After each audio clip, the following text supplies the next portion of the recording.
వస్త్రధారణ గురించి చెప్పండి సార్. ఎందుకు మీరు పూర్తి స్థాయిలో ఒక రైతుని రిప్రజెంట్ చేయడం కోసం అట్లాంటి డ్రెస్ వేసుకున్నారా? ప్లస్ మీ చేతికి ఉన్న ఆ దారాలు అవన్నీ చూస్తుంటే ఏదో రైట్ వింగ్కో లేకపోతే బీజేపీకో అఫిలియేటెడ్గా ఉన్నట్టుగా ఏమైనా ఒక మెసేజ్ ఇవ్వడానికి ఏమైనా అలా ఉన్నారా మీరు? ఏంటి మీ వస్త్రధారణ గురించి చెప్పండి.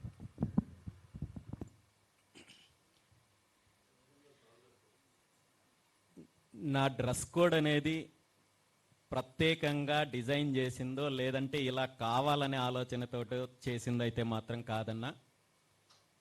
జనరల్గా నాకు అవకాశం దొరికినప్పుడల్లా దేవాలయాల సందర్శన కావచ్చు, లేదంటే యాగాలు, యజ్ఞాలు, వ్రతాలు ఎక్కువ పాల్గొనే కార్యక్రమాలు చేస్తుంటాను. కాబట్టి 2022లో మా గృహప్రవేశం జరిగినప్పుడు సుమారు 42 రోజుల పాటు దైవ కార్యక్రమాలు చేయడం జరిగింది.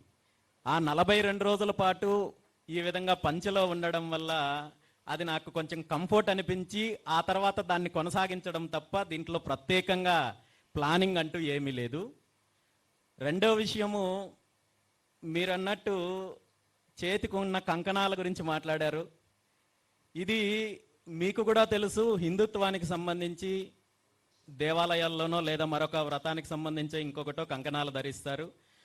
హిందుత్వము అనేది కేవలం ఒక పార్టీకి సంబంధించిన అంశం మాత్రమే అని అనుకుంటే అది చాలా పొరపాటు. హిందుత్వం అంటే కేవలం బీజేపీ పార్టీకో లేదా మరొకరికో సంబంధించింది కాదు. ఈ దేశంలో ఉన్న ప్రతి ఒక్కరికి హిందుత్వాన్ని, హైందవ ధర్మాన్ని, సనాతన ధర్మాన్ని పాటించే హక్కు ఉంది. ఆ హక్కు నాకు ఉంది. అంత మాత్రాన అది ఒక పార్టీకి సంబంధించిన అంశం అయితే మాత్రం కాదని నేను భావిస్తానన్న. Thank you.